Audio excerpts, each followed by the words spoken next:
This episode of the Jiu-Jitsu Times podcast is brought to you in part by No Judges Needed BJJ Apparel and Lavender Lane CBD products. You can use the promo code JJT for 20% off your first order at No Judges Needed, and the code JJTimes20, all uppercase. Last two items are numerical for 20% off your first order of CBD products. Thank you very much for sticking with us. Enjoy the show. Hello, everybody. Welcome back to another episode of the Jiu-Jitsu Times podcast. I am your host, Kevin Bradley, joined as always by my co-host, Mr. Kevin Gallagher. And today we welcome another special guest to the studio, BJJ Purple Belt and MMA fighter with a record of 8-1 as of recording. He is currently competing in the UFC's lightweight division, Matt Frevola, everybody. Matt, thank you so much for joining us. How are you doing? Oh, I'm doing good, man. Just finishing up this fight camp. I'm heading to Vegas a week from today, and I'm ready to go.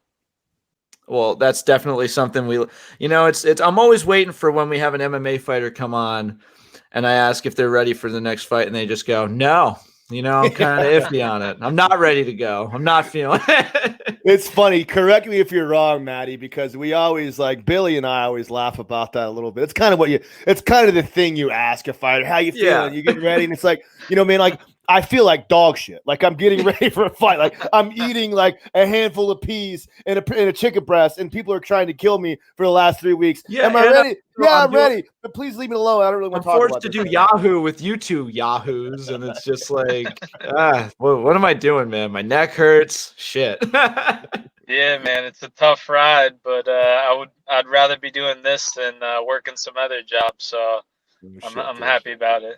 I currently work in the produce section of a grocery store, and I can honestly say I've almost turned into an MMA fighter during my shift, given the people I have to interact with. So I definitely get it. So for some of our viewers that might not be aware of you, why don't you give us a brief rundown of how you found yourself in the world of martial arts? Were you always into it, or did you get into it? What age did you get into it? Well, I've always been like an athlete growing up. I got a twin brother. We were always playing football, playing baseball, growing up. But then I started wrestling. My first real combat sport was wrestling. But I also did a little taekwondo when I was little, breaking the boards and stuff. But I really started competing when I was wrestling in middle school and in high school. And then I graduated from high school, and I was attempting to play some college football and college lacrosse. And then I realized pretty quick that I wasn't going to get to the NFL, and I missed that competition. And that's when I found jiu-jitsu. And I was born and raised in Long Island, so right away I went to Matt Serra's gym, Serra BJJ, and started training with Matt Serra for about 4 or 5 months. And then I was transferring down to the University of Tampa, and Matt Serra pointed me in the direction of Matt Arroyo, and I started training with Matt Arroyo in 2010, and I've been with him for 10 years now. And as soon as I got in there, he asked what my goals were, told him I wanted to fight in the UFC, and 10 years later, now we're fighting in the UFC. Well, that's honestly the dream chart. Very briefly, just because we happen to have a guy who trains with Matt Arroyo. What was it like when you were unfortunate enough to meet Kevin Gallagher for the first time? Oh man, Uncle Coach Kevin. He was a boxer back when I first met him. Ooh. Yeah. People don't know he's got some hands as well. I got a little something. we actually, I didn't mean to interrupt you, but I always like to tell this story because this is fun for me. Like I was the very first day that Matt Frevola walked into the gym, I was actually sparring that day and kind of running sparring with Troy Taylor because Matt Arroyo was out of town. Matt Frevola and Billy Quarantella walk into the gym separately, exactly the same day at the same time, and both wanted to spar. And literally for 4 years, I thought that they were buds from back home. that came down to start training on the same day. I actually sparred with both those guys on the first day. The first day they walked in the room, and it took me forever and ever and ever to realize that it was just that type of coincidence. That's another thing that makes it just so amazing that two guys both coming to strive for the same ridiculously difficult goal, both walked into the gym separately at the same time, and they're both still together doing it. Man. So, yeah, it's crazy. yeah. We won't talk about Billy Q. Screw that guy. He's gonna get some mess. But he might figure out a way to poke his little head in anyway. He's around somewhere, I'm sure. I like Matty. So Matt, I got a quick question for you, man. This is interesting to me because I didn't realize you had trained Taekwondo or karate or whatever it was at a very young age. And when I watch you fight, I see a lot of those karate instincts coming through. Like you throw that lead kick, that front kick pretty well. You throw a lot of those, the push kicks and all the other stuff like that.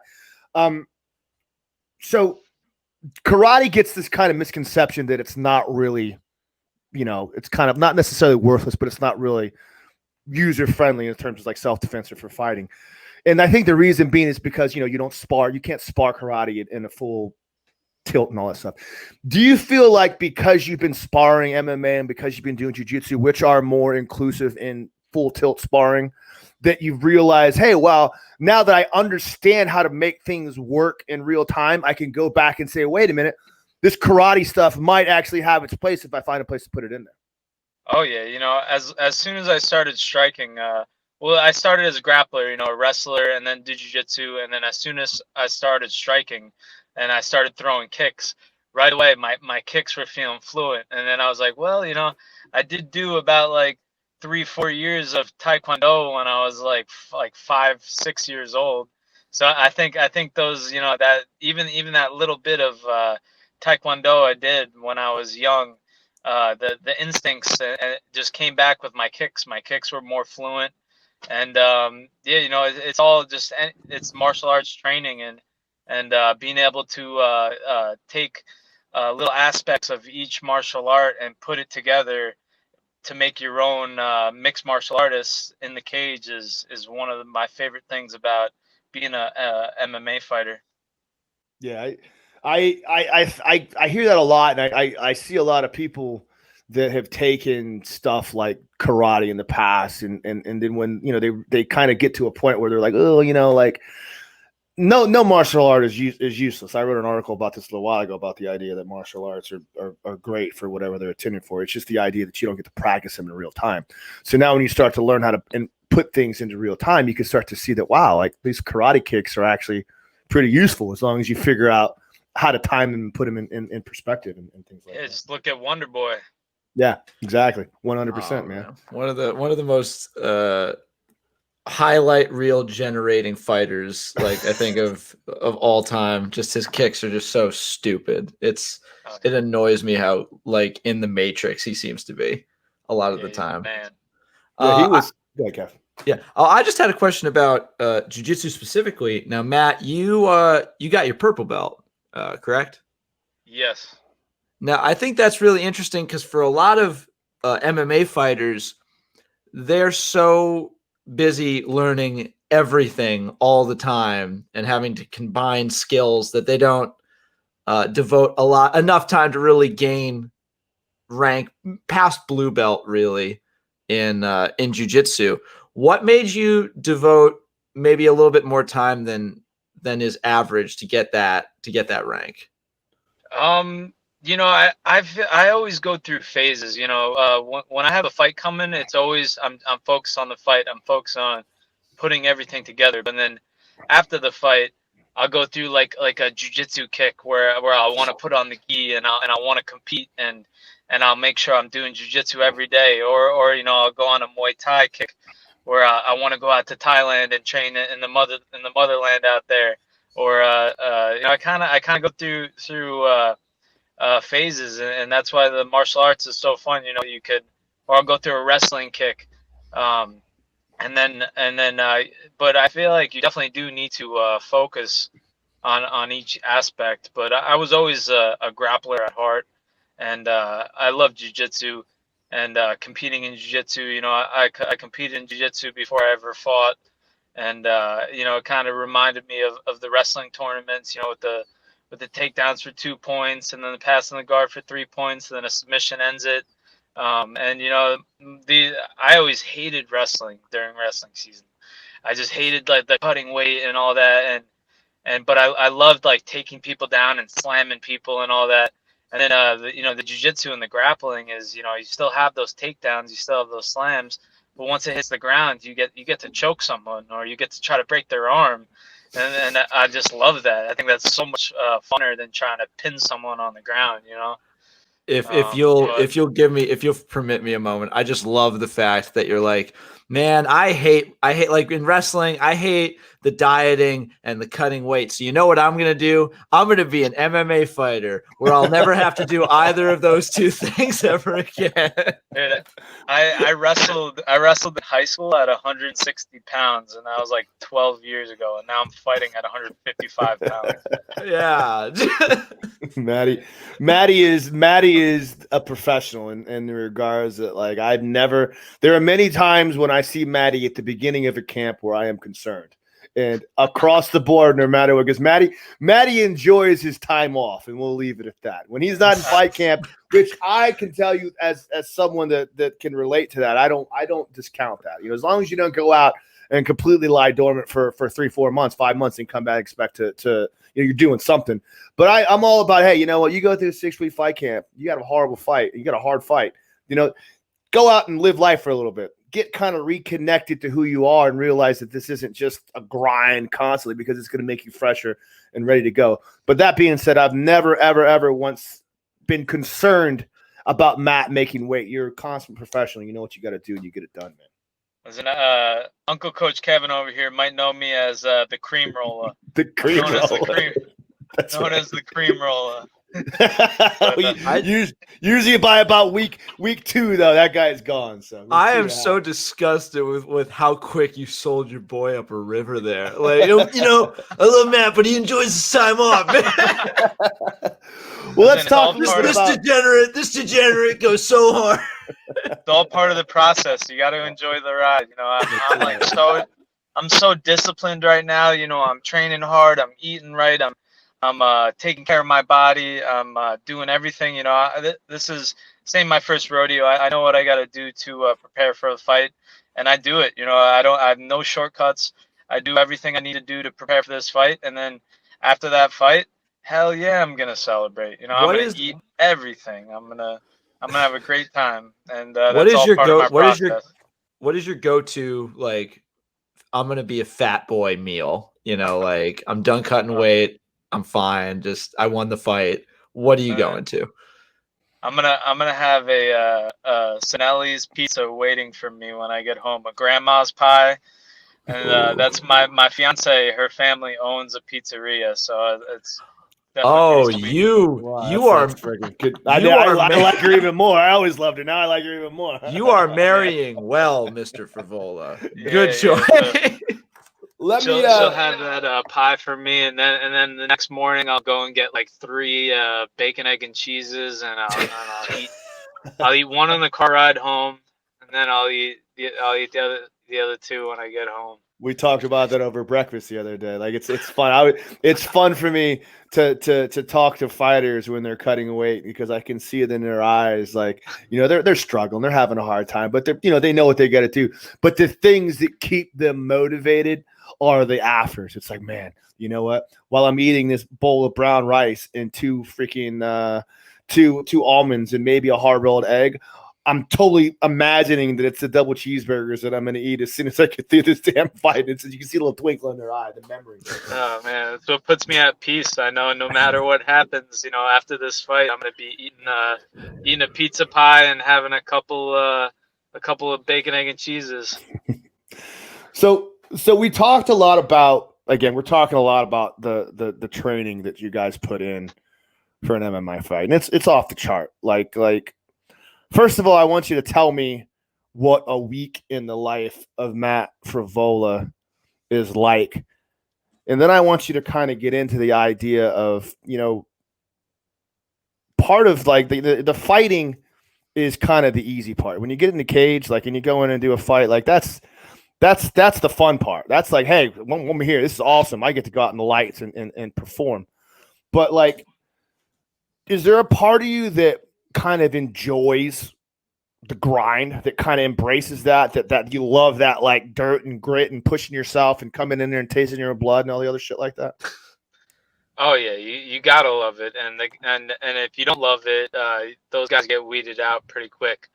I'll it's tough, no lie, it's hard, but after every fight, once I get fat again, and once I indulge a little bit, I'm always like, oh my God, I can't wait to get back into fight camp, get back into hard training. So, yeah, you gotta love it, and but it's like anything, everything's about balance. You gotta be balanced in your life. You gotta have that hard grind, that hard training, but then you got to enjoy being, having a lazy fat day or something. It's all about balance. Yeah, you can't reap the benefits of the hard work and dedication unless you realize how cool it is to enjoy the hard work you put in. Oh, Tell us a little bit about what your week is like. Tell us about what are we in? This is the hardest week typically for you, right? This is the week before fight week, right? Tell us about what your week's going to be like this week. Yeah, Mondays are always I come out swinging on Mondays. I always start out with a swim. I love swimming. I'm a big swimmer, so I'll do my swim sprints in the morning, and then I'll go for about a fast 3-mile run, and I'll do my ab workout, and then I have a good routine, and it's kind of like the routine that I do before I fight, before I spar, before I do anything, and I'll jump rope for about 10 minutes and do my stretching routine, and then I throw a bunch of kicks, my stretch kicks that Eric Parker taught me. I still do those to these days. It's just I throw a bunch of kicks in front of a mirror with my technique, and I'll shadow box for 5 minutes, and I'll do 3 5s on the bag, and that's my morning. And then after that, I do hot yoga. I'm a big hot yoga guy. I think it definitely like centers me, and it's kind of like the yin to my yang, and I go in there and I focus on my breathing, and it helps with my flexibility, my stability, just my breath and all that, and then that's usually my morning. And then at night, I got Jiu-Jitsu, Nogi Jiu-Jitsu from 6 to about 7:30, and then we spar after that. So Monday's a long day, and then Tuesday I got morning Muay Thai Tuesday and Thursday morning with crew Dan Rawlings, who's the man, and then I usually do that Jiu-Jitsu, that pro training that Uncle Coach Kevin's usually at, where we got like killer after killer, of 10-minute rounds in jiu-jitsu, and then I'll try to get a strength and conditioning, like either a lift in or a run. And that's only day 2, right? Yeah, that's yeah. But then I'm also like I do a lot, but right now I got an amazing sponsor, US Cryo Tampa, and I do cryotherapy every day, sometimes twice a day, and then I also do ice baths. My hot yoga spot is Kodari Studios in right in Tampa. It's actually where the old GTS used to be on Henderson. Oh yeah, okay. Yeah, and they got right. That is a thing there now. Yeah, I forgot about that. They got an ice bath in the back. Oh, that's cool. That's cool. You actually, I think I remember seeing you posted about ice cryo specifically, and you were like quoting like that Wim Hof guy, like the bearded guy with the long hair, like ice baths are definitely something. When I was running cross country, that was something I was doing almost every day. It's just great for recovery. I'm telling you that the cold is a game changer. I can feel it almost transforming my body. Like when I start out like fight camp, I'm always like squishy and like fat or whatever and out of shape, and I could just feel, I start doing it's tough, A lot of people like don't want to do it because it's hard or whatever, but it gets easier. And now I can sit in the ice bath for all day. I can do in the cryo. I could stay in the cryo chamber all day, and I could feel it. It gets my body like hard. It literally my skin like it gets it like harder, and it's just huge for recovery and my mental. I feel like it's got a mental edge too. Yeah, the cold therapy is a game changer if you're not into that yet. So you are in particular, because you may be, I mean, we had Joe Lazone on, a couple other people like that, but you may be one of the more seasoned fighters that we've had on the podcast, whereupon like you made it to the second cut. You signed your second contract with the UFC. So this is going to be what, your fourth or your fifth UFC fight? This will be fifth, right? Your fifth UFC fight. So when we talk about that, and it's weird for me to say this because I remember when you were a baby, but like you are like a seasoned grizzly old veteran now. Like I remember talking to you the other day at breakfast and being impressed with the idea of like, wow, like I'm learning. Well, I always learn from guys, but I'm learning from you where I used to be like the old cranky old veteran. Like you're kind of getting to that stage. Have you found that your training has become more intelligent because of that? Whereupon you realize, okay, wait a minute, like I don't need to risk an injury to push myself just to prove that I'm tough enough because this is what I feel like I need to do. Are you listening to your body, you becoming more intelligent and understanding that you know how to get to where you need to be as a professional? Oh, 100%. And I feel like I need to, you know. I just turned 30 years old and I feel like my body's kind of been through the grinder. You know, I've been fighting for 10 years now, and I have to be smarter with my training. You know, I've got a torn meniscus, I got a torn labrum, I got a torn labrum. You know, I've had a bunch of broke this hand 3 times. You know, I've had a good amount of injuries, and you have to be smart, and you have to evolve and learn from your experiences, and that's one thing. You know, the cold therapy, the Wim Hof breathing, the hot yoga, the swimming. I do these the lifting. You know, I'm a big lifter. My strength and conditioning guys up in New York, Acceleration Sports Training. They get me strong, but they keep me healthy. You know, a lot of fighters don't really lift weights. They think it's gonna like slow them down or whatever. But lifting weights keeps me strong and keeps me healthy. And I need to throughout every fight camp. I need to do hot yoga. I need to swim. I need to lift because those are what keeps me healthy. And I've learned that throughout my career what I need to do to be able to train like this. That's he's laughing. I just see Kevin Tex is laughing at me. Yeah. I wanted to I wanted to go more into your jiu-jitsu game, how it feels gi versus no gi, but I'd be remiss if I didn't cover this. I'm looking at your Instagram handle, your nickname, the Steamroller. I actually cannot not pronounce that in my head. Like if I'm not Matt Serra, like I hear whenever I look at it, I hear either Matt Serra or Ray Longo's thick accents spitting that out. Yeah. So I was wondering. Yeah, I know. It's just like I could see them getting red in the face and yelling at you for not doing something. Could you talk a little bit about your training with Longo and Serra, you know, like when you were just starting out? Yeah, you know, Ray Longo is he's as real as it gets.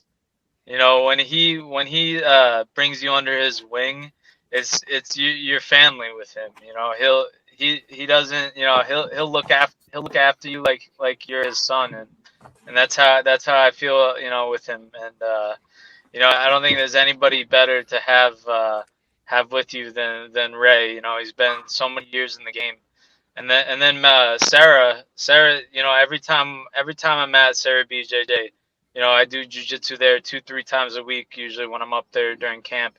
And as soon as Matt Serra walks in the room, you could feel the energy, and you could hear him. You know, he'll walk in the room, be like, "Oh yeah," he'll just as soon as he walks in, he'll say something, and then the energy in the room it changes, and there's nothing like it. And he's just got so many so many savages on the mats. You know, being able to train with those guys it's amazing. So tell us a little bit about. Go ahead, Kev. You got a follow up? I'm sorry. Well, I just had a follow up in that. Okay, so you've started jiu-jitsu, and I'm going to take you into my point of view real quick because I'm not going to lie, Matt. You seem like a great guy, but I hate your guts for this one reason. I remember being that white belt who has been around for like a month and like like maybe 2 months, and I'm starting to feel like, okay, I've got my feet under me. I know what's up. Like I'm gonna get ranked soon, and I'm gonna be able to be the best of the white belts. Like that matters. And I remember feeling that way. And then whenever a new person would come in, I would enjoy the fact that I could teach them stuff. But one day, some guy came in, and it was his first class, and I'm like, it's weird that his ears are already messed up. That's kind of weird. I'm not gonna think about it though. He's the new guy. I'll be able to help him out. Then I asked him if he wanted to roll after class, and we were only doing guard stuff. So he looked like he didn't know what he was doing. And he's like, okay. And we start standing. In my head, I'm like, I'll take it real slow. Bell rings. I am blast doubled so hard. I start seeing stars when my head hits the mat. And he's so tight on me. I actually tap to the top pressure like an asshole. How did it feel being a guy like just starting out in jiu-jitsu, but you did have that wrestling experience? So like, did you feel like you had that edge on some of the white belts, or? You always got to look out for those gay wrestlers. I know. 100%. You know, as soon as I started doing jiu-jitsu, my wrestling just translated over so well. Just in controlling people. You know, having somebody carry my weight. You know, being able being on top of somebody and just wearing them out with pressure, with having them always carrying my weight. That's kind of what the best thing that transferred over for me. But I you know, I obviously I was a wrestler, had the wrestling background, and my top game was very good.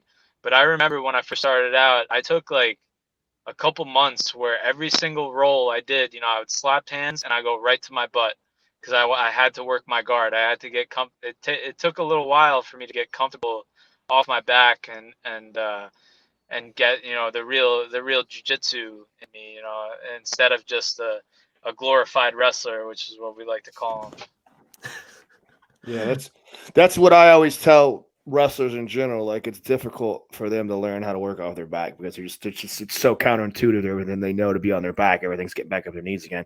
But you have to force yourself to do it. I had a wrestling background, so when I started jiu-jitsu, like you win a lot of positions, you dominate a lot of matches because you're used to playing on your knees.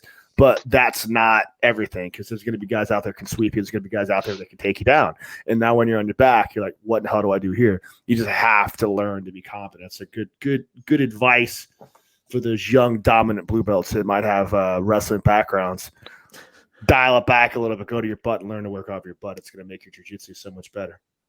Yeah. So I got a quick one for you, man. This is something that I've been interested to ask you a lot. So you're fighting Roosevelt Roberts this weekend.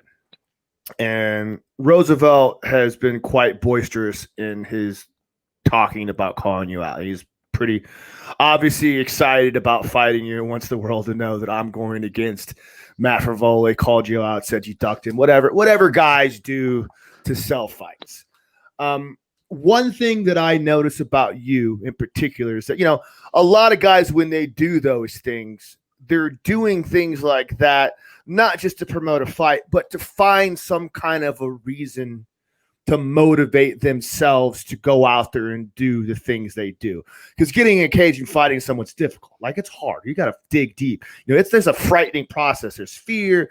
You know, there's a lot of things that happen. And sometimes when guys get in that state, they're doing it as kind of what's the word I'm looking for? It's kind of a posturing type thing to get themselves ready to fight. One thing I've noticed about you is that, like, you don't need that. Like, I've never seen it. Like, you are just born to be a warrior, which is one of the reasons I was like, Roosevelt, watch who you're calling out, because you don't want to stoke this guy and give me any reason to kick your ass. But tell me some of the things that at your core focus you and make you ready to be the warrior that I know you are. Because man, and you're not Frevola. allowed to say knowing that there's 3 bacon, egg, and cheeses waiting for Yeah, me. right. It's not the bacon, egg, and cheese. It's not the pizza. Oh my God. Yeah, you know, I'm a competitor at heart, and that's what, you know, and a warrior. You know, I was born that way. I was grown up that way. I think, you know, like I said before, I had a twin brother growing up, and we competed in everything, and I've just always been a competitor. You know, even if we're doing anything, you know, I want to win, and I'm gonna do the, you know, do everything I can to win. And you know, it doesn't really matter who it is, what it is. You know, if you know, I got this fight. I kind of doesn't matter who. You know, I'm focused on going out there and putting the best Matt Frevola out there to go and get the job done. And yeah, this guy's been calling me out. You know, every time he gets a mic in his face, he says my name. And you know, that doesn't bother me at all. You know, he wants to keep saying my name on ESPN. You know, go for it. So and it was a funny story.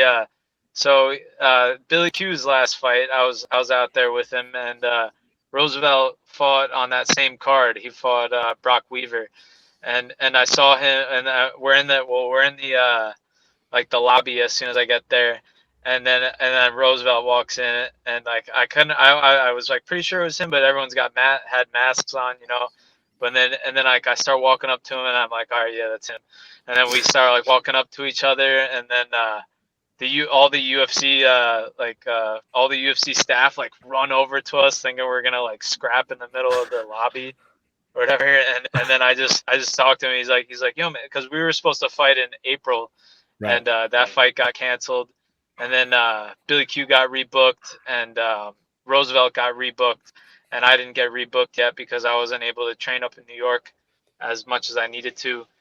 So then he was just like, "Yo, man, what happened?" And I was like, and I just told him, you know, you handle your business, and I'll see you down the line. And he just gave me, you know, a little head nod, and he won that fight. And I always knew this, you know, this fight was gonna happen down, you know, whether it be this next fight or down the road, because you know he's very good. He's a great, very skilled fighter, and I you know, I've always known that this fight was going to happen, and why not the next? So now I'm prepared for it, and I'm ready to go out there and beat his ass.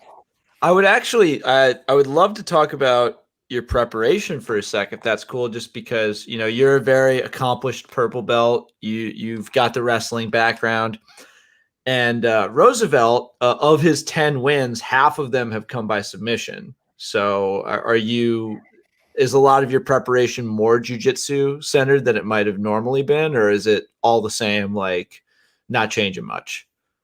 Yeah, you know, I'm always preparing jiu-jitsu. I'm always preparing striking. I'm always doing wrestling. I know he's very good on the ground. He's good everywhere. You know, everyone's gonna be real good, but he's like a tall, lanky. I think he's 6'2". He's got a very good guillotine, so that's one thing that we've been preparing for, that I'm prepared for. But you know, he's good, but guess what? I'm good, so it's gonna be a good fight.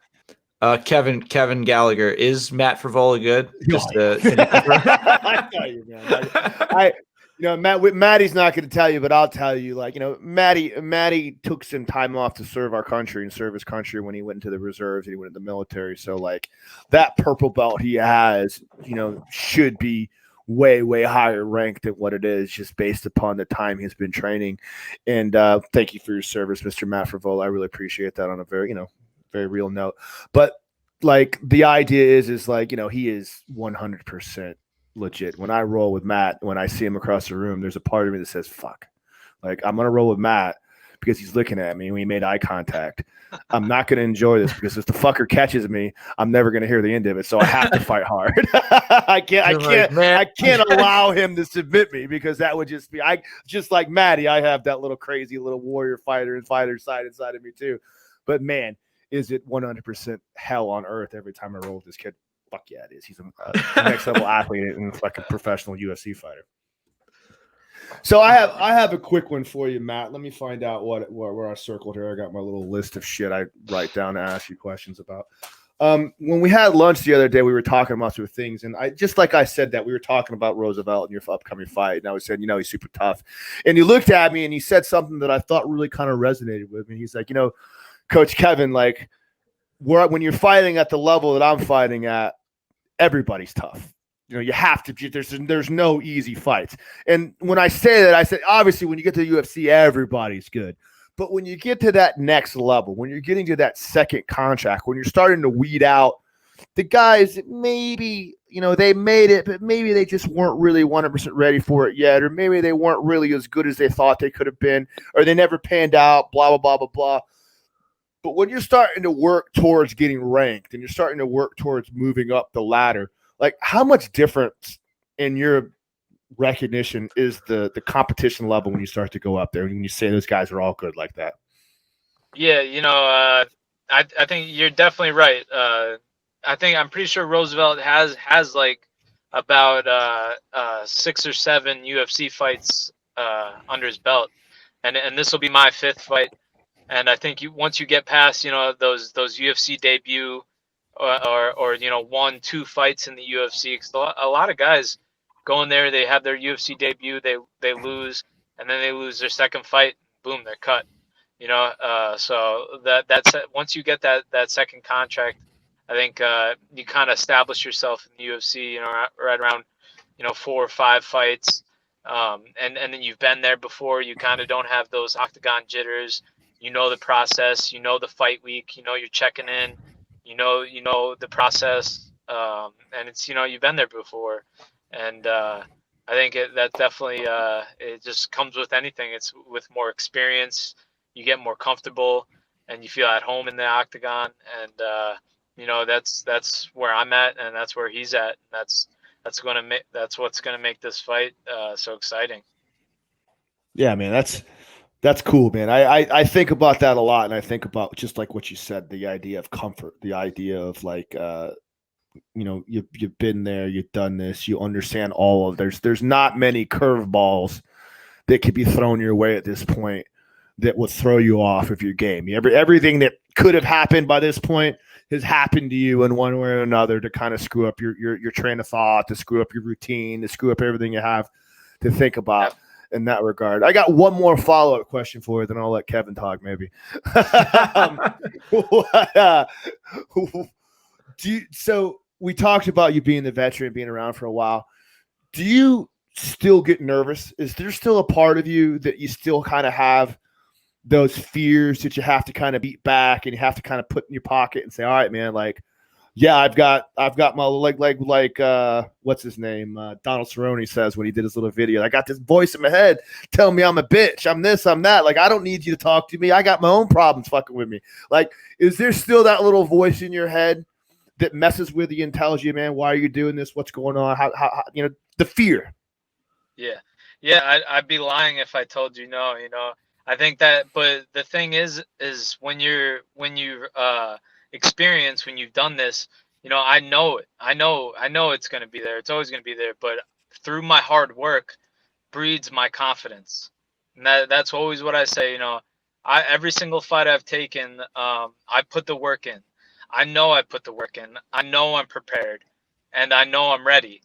And that's kind of what drowns out that voice is my hard work breeds my confidence. And I always think of, as much as I don't really like the guy, I guess John Jones, he always says you're always going to have those butterflies. You just have to make them fly in formation. And I always agree with that. And it's almost, I almost say I'm more anxious, especially at this point. Like I'm a week in a week I'm going to Vegas. This is my last hard week of training. I'm prepared. You know, right now, if I were to fight tomorrow, I'm 100% ready. But you know, I got to do the process. You know, I got to finish out this fight camp, train hard, train smart. I'm ready to go. And even when I get there in fight week, even on fight day, you know, it's not that I'm nervous. I wouldn't call it nervous or scared. It's more like, all right, you know, let's go. Let's do this. Come on. You know, oh, like let's go. Let's go. It's anxious. And you just recognize it. You recognize it, you take it for what it is, and you learn to love it. You know, you learn to you miss it. You know, like when and then I remember whenever I get the feeling again, I think like when after a fight when I'm fat and happy, and I'm like, man, I can't wait for that. I can't wait for that feeling again. And you take it for what it is. You stay present and you appreciate it for what it is. Man, you know, again, I've never fought in the UFC, but I've done some pretty cool things in jiu-jitsu on some pretty big stages. And like, I can tell you, just like you said, man, there's nothing in the world, no drug, no alcohol, no feeling at all. That's the feeling of that. Just like you said, you're afraid, you're anxious, but you know what? You want it, you feel it, you love it. You want to go out there and conquer those demons, and you're ready, bro. It's I get fired. I get fired up just talking about it, baby. I'm ready to go scream, my dog. He's gonna be a problem in training tomorrow. You fired him up too much. Yo, Maddie, what's good, man? Me and Maddie go way back, man. I love you show up and Billy's like, dude, what the hell did you do, Kev? He's tearing up everybody, man. I got one more quick story just to tell before when we still got Maddie. It kind of correlates to this, just because we talking about getting fired up. And again, maybe I'll let you talk in a minute, Kev. Maybe one of my favorite all-time stories, favorite all trips. We just talked about this a little bit on when Matt posted stuff on Instagram. Was the fight when Matt was in Vegas and went on to win the Contender Series. So that series, that fight on that Tuesday fell on the same week, the following Tuesday after the Masters Worlds in Las Vegas. And every year there's about 7 or 8 of us that go out to Vegas, and we get an Airbnb or we stay in hotels, whatever we do, and we spend from Wednesday or Thursday to Sunday and do Vegas and do the Masters Worlds, and in between we party and all this stuff. And particularly because we're black belts, so we get to go first. So as soon as we're done, we spend the rest of the week partying. So that week we decided to stay because Maddie was fighting on Tuesday. So we stayed an extra 2 days until Tuesday to watch Matt Frevola fight and eventually win in the Contender Series. And I can tell you this, if you've never been to Las Vegas before, when you spend 9 days in Las Vegas, it is a very soul-searching, just crushing experience. So and to add on to that, that was the weekend of the Mayweather-McGregor fight. That's right. Jesus, that's you guys right. were I forgot in about Vegas that. It was during the Maymac Maymac fight. Yeah. I forgot about that. So needless to say, we were worked up. We were amped up. We partied our asses off. And I just remember one of my favorite things, and we still, I'm there to watch. I'm there for a purpose. Like, the party is cool. Mayweather's cool, but I don't give a shit about Mayweather Conor. I'm here for my boy Matty. You know, I'm here to get wild up. I'm going to the freaking at that time it was still in the Fighter House, the UFC, the Ultimate Fighter House, and I'm fired up. You know what I mean? So like, obviously we partied our asses off. Monday night we were out till God knows when. You know, the next Tuesday morning, more than likely. So we have to get up and we have to be at the Palms by 4 or whatever it was, and take the bus over to the Fight House. And so when we get there, obviously I am rallying with every ounce of energy I have left in my entirety of my body. And literally in my mind, I'm thinking to myself, like, all right, this is it. Like, you have to find some ounce of soul or love or something inside of you to get hyped up and cheer for Matt Frevola. And like, when Matt won that fight, I screamed and hollered. I think my eyeballs were going to pop out of my head. I don't think that after that I was right for probably another 2-3 months after that. Like, I left a part of my soul cage side to continue for my man Matt Frevola. It's a fun story to tell. I love telling that story, man. Oh yeah, that was a great time. I want to be disappointed in you, but that's such a great story that I'm happy that you were able to pull it together for your boy. but you're also just like, oh, you're such a mess, Kevin. Yeah. Well, it was a group excursion. It wasn't. I mean, just no, me. but There like, was I'm quite a few like, of us. I can't really get mad because it's Vegas during the Maymac fight back when we still had a civilization. Exactly. So like I'm thinking this quarantine has made me realize about all the partying I should have done. Just because now we can't do anything. All the training I should have done. Oh man, You almost got a new Snoop Dogg's trailer, right? Oh, that's right. I forgot about that. I never told you that story either. Jesus. Snoop Dogg was commentating my fight. They had the Snoop cast. This was the first season of the Contender Series. So after the fight, Snoop Dogg was like, you're the steamroller, I'm the weed roller, and he was loving my fight and whatever. And my dad, who's at all my fights, goes up to Snoop Dogg and he's like, yo, Snoop, I had my bucket list is for me to smoke some weed with you. And Snoop looks at my dad and goes, yeah, pops, let's go. And Snoop Dogg brings my dad and my brother into his trailer, and they smoke a nice victory blunt.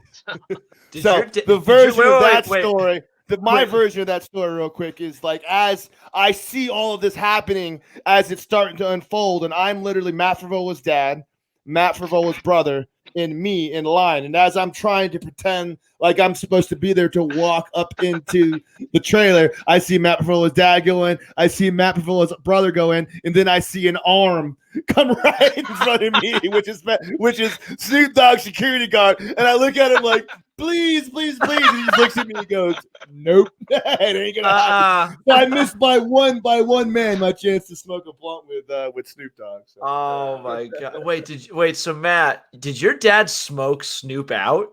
Like they had a good time. Oh my God, that is one. Your dad's probably the most chill dad I've ever heard of. Like holy shit. So let's talk a little bit about that, Matt, because I know you and I know you well, and I know your family and I know your dad well, and I also know the hordes of fans that you bring with you from Long Island. Like it is insane. This guy travels deep and hard. Tell us a little bit about what it's like, first of all, to have your dad in your corner, because your dad is amazing. His dad, Sal, Big Sal, is the reason, is the isn't he the one that came up with Steamroller, or is that your dad's brother or your dad's buddy? It's him and my uncle. Tell us a little bit about what it's like having those guys in your corner to get you amped up. Oh man, it's the best. My support system is there. They're there for me when I win, and they're there for me when I lost. And that means the world to me. Just that that they say that I inspire them, and that I can and that they love every part of the journey, and for me to be able to bring them with me on the journey, I understand it's just me stepping into that cage, but it's really, I'm not fighting just for myself. I'm fighting for everybody who's supporting me, and that just is another little bit of motivation. And my dad loves it. He never really played too many sports when he was growing up, but he's been with me, me and my brother, while we were playing football, while we were playing baseball, while I was wrestling. He was at every wrestling match back in high school. He's been on the journey with me, and he cornered me for my fight at Madison Square Garden, and for me to be able to give that to him, to have him be with me in the most famous arena at Madison Square Garden, and have him walk into battle with me, meant the world to me and meant the world to him.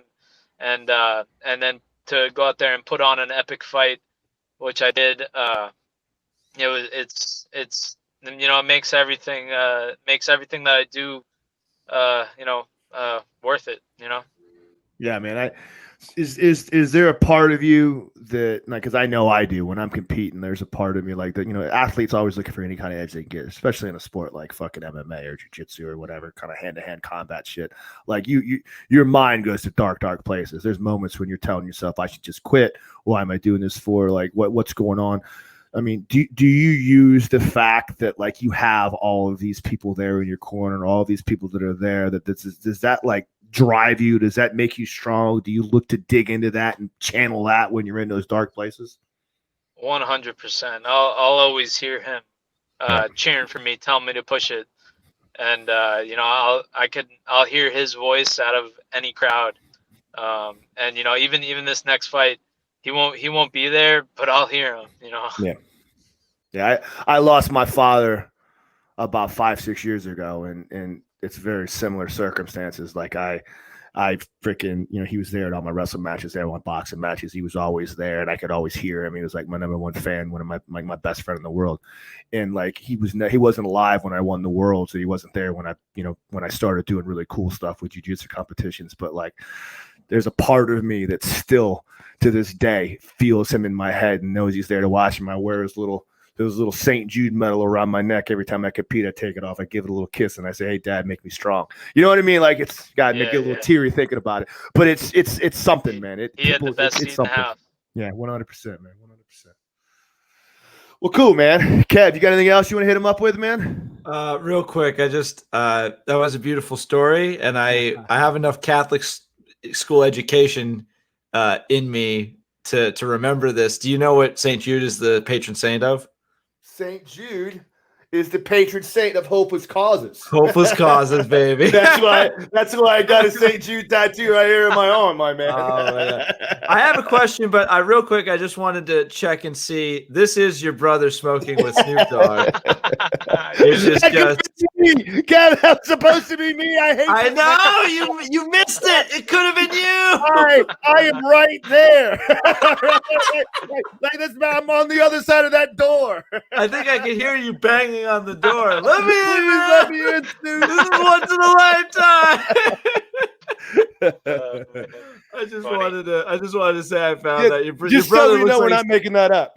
Yeah, that's impressive. I'm impressed with you for I had to. Well, apparently your brother got into it with Robbie Fox from Barstool, so it was kind of easy to find. But yeah, I just wanted to, like, before we move on, your parents being so on board is kind of a rare thing for MMA fighters. Just because MMA is such a brutal sport. It had a bit of an image problem in like the 90s and the early 2000s for being like human cage fighting. It was banned. So, but seeing how chill your dad is, I guess it's no surprise that your whole family was really supportive. Were they ever unsure about your career path, and did they ever try and tell you to do something else, or? Not once. No, they've always they almost, I mean, honestly, my entire family, they believed in me. They believe in me more than I believe in myself sometimes, and that's something that really drives me. But I tell you, man, you have never seen anything like a Matt Frevola fight. I'm not joking, Kev. I'm like, there'll be people that'll show up for this. It's like the whole goddamn island shows up. Like all of Long Island is there. Like that's what happens. Shows. Like Ally Akinta, like everybody, like everyone rolls out the red card. Long Island, like I'm from Jersey, so I'm used to like people thinking I'm like an abrasive asshole before I even walk into a room, and they're not wrong. But even Jersey people don't mess with people from Long Island. We're like, yeah, no, we don't want to get involved. There's a lot of beef in the tri-state area, I will say that. But yeah, one of the last things I was hoping we could talk about very briefly is a subject that's a bit controversial for some MMA fighters, the pay scale in MMA and the UFC in particular has a lot of people concerned. You're getting record-setting pay-per-view buys, but a ton of fighters on the under contract with the promotion are living below the poverty line. And as someone who's just signed their second contract, who's made that cut, has spent a lot of time in the organization, I was wondering if you could give us some of your thoughts on how fighters are compensated, at least in the UFC. Yeah, we're only paid when we fight, and then coming, at a time like now, where it's, you know, a lot of people can't even train for their fights because all the gyms are closed. It's tough. And then even like my last 2 fights were canceled. You know, it's tough. Like luckily my last fight that got canceled, the UFC did the right thing and they still paid me. But for a little while, I wasn't sure if I was gonna get paid. You know, my last fight camp, it was June 20th. I was supposed to fight, and I left home. I left home. I came down to Tampa. I did a 6 week fight camp in Tampa, which, you know, that costs money, and then my fight got canceled, and then I was not sure if I was gonna get paid, and it's rough, you know. It's just, and then something about the UFC, you know, paying out like 17 or 19% of the total revenue, when other professional sports make like 50% of the total revenue. You know, it's definitely something that needs to change, and the fighters, you know, the UFC would be nothing without the fighters, and I think they need to realize that. I think they're kind of in the shoes that they're like, oh, you don't want to fight? Boom, we'll cut you and we'll just pick up anybody else to fight.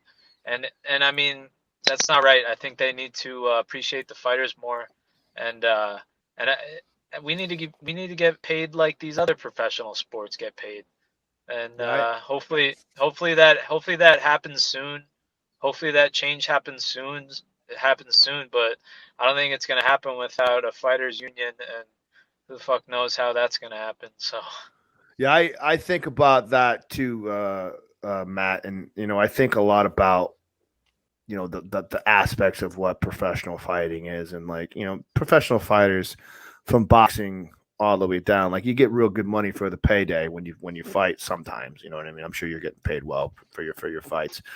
But the idea is what happens in those times in between or after your retirement or when you move on, because, you know, 100 grand, 200 grand, whatever, you know what I'm talking about, over the course of, you know, 8 years sounds like a whole shit ton of money. Maybe even if you're making 300 grand over the course of 6, 7 years, 5, 6 years in the UFC, 3, 4 years in the UFC, sounds like a shit ton of money, but it's really not when you got to start paying you got to pay your managers, you got to pay your expenses, you got to move around, you got to do all kind of stuff. And before you know it, that money's gone. And you've seen a lot of guys that are stuck without anything after they retire or even while they're fighting. To say nothing about if you have a really successful career, but you end up in the hospital after most of your fights. Yeah. Like if you win, but you suffer such critical damage, you know, those stays aren't cheap, man. I've taken one ambulance ride in my entire life, and that's one too many after I saw the bill. But I mean, it's even training, you know, training. If you get hurt in training, that's when it's tough. You know, we get insurance after fights, but we only get insurance after fights.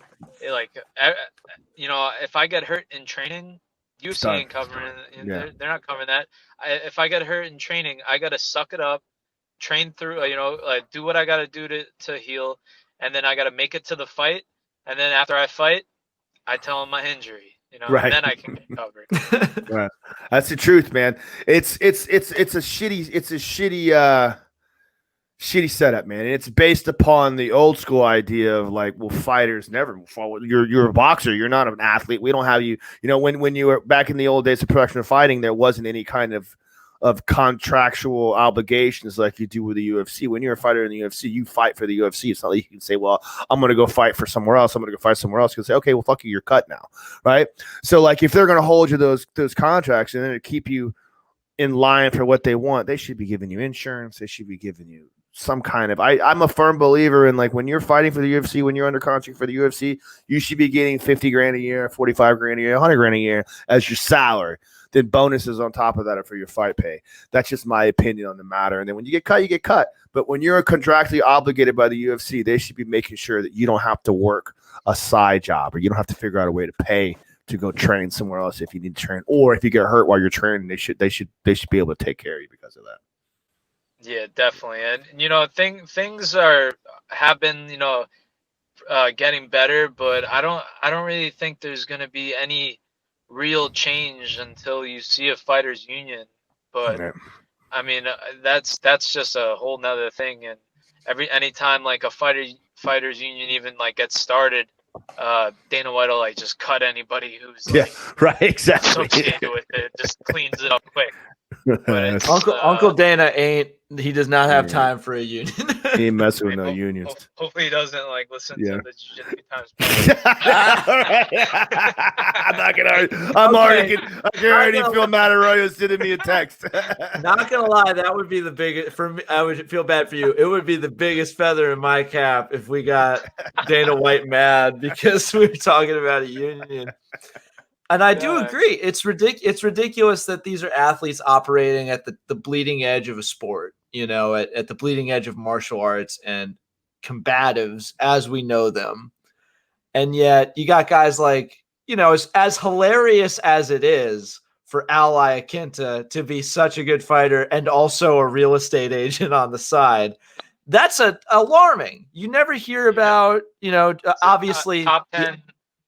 He's a top 10 fighter in the world, and he's got to work another job. It's definitely. You don't hear about like Tom Brady having to sell insurance on the side or even forget Tom Brady. Think about the third string cornerback for the Cleveland Browns. He's making $300,000 a year. You know what I mean? It's that everything is that 15% number. That's everything. That's such a horrible, horrible payout. No matter what Dana White tries to do to skate the issue, no matter what he does to try to tap dance around that, there's 15% a lot of money of their revenue, a lot of money going other places. There's a lot of money in the UFC, and I think I think everyone agrees that the fighters deserve a bigger cut, and hopefully that's what we get. I think if we all as a country and the world agree to if we all agree to stop caring about baseball at the same time and just all that money going to baseball, we just take it and shuffle it over here, I think maybe everyone would be a lot happier.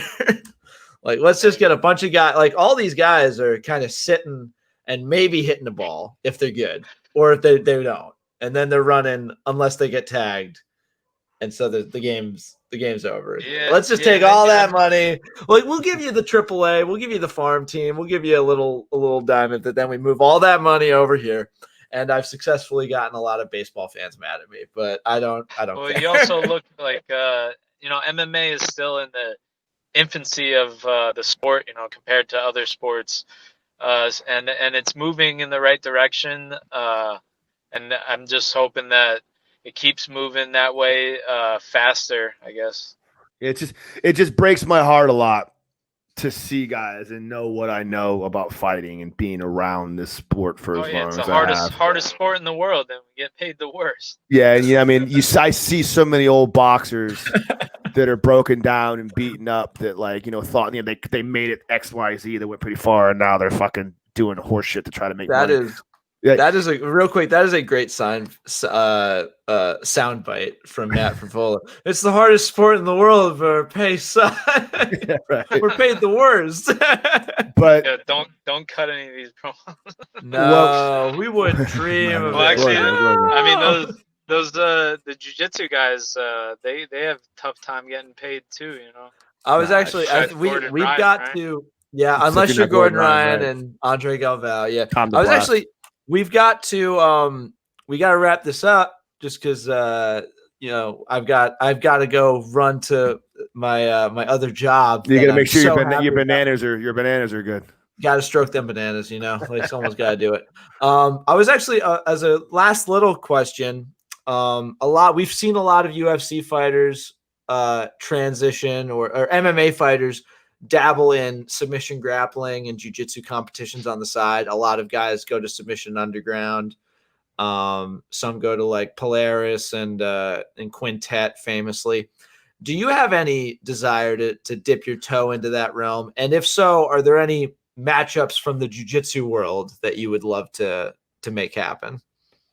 Yeah, I definitely want to do that. And even before all this like Corona shit was going on, I was talking with the Rise Invitational up there, and I would definitely like to do like a match like in between fights and stuff, and get back like competing in grappling and stuff. You know, I love all martial arts. You know, I wish I could go and take a Muay Thai fight, you know, too, but I'm under contract with the UFC, can't do that. But they let us do grappling matches, so I'd 100% want to do that. And then for matches, I don't I don't know really, but yeah, I mean, I'm definitely open to it. All right, you heard it here first. Matt Frevola calling out Kevin Gallagher for a no time limit sub only match at Quick Three-time Chat world champion, I'm coming. this December. I don't want Matt to be upset with me for any reason. I got to see that fucker in the gym this week. I don't want him looking at me like it's go time, Uncle Coach Kev. I don't need that in my life. All right, well that's it for me. Kev, you got any last questions? I fucking love you, Matt Frevola. Thank you very much for coming on the show, bro. You're one of my favorites. You're one of my boos. I've known you since fucking baby. It's been a joy and a privilege for me to watch you become what you become because I always knew it was going to happen. Thank you so much for making me. You got a piece in that, Coach. You've taught me a lot. Thank you, brother. I appreciate that. Anything you want to talk about? You want to talk about your fight? Anything? Any sponsors? Anything you want to talk about? I'm fighting September 12th, not this weekend, next weekend. So you can see that. Thanks, everyone. Gracie Tampa South, who I've been doing this fight camp, and then everyone up in New York, Longo and Weidman, Sarah BJJ. Right here, we got No Judges Needed. No Judges Needed.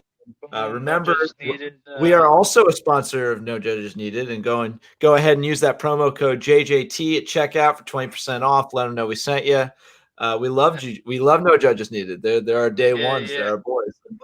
And then another, like, this is like a jiu-jitsu podcast. I'm good friends with like the Fourth Stringers Army. I don't know if you guys know about them. Like, they're big jiu-jitsu guys.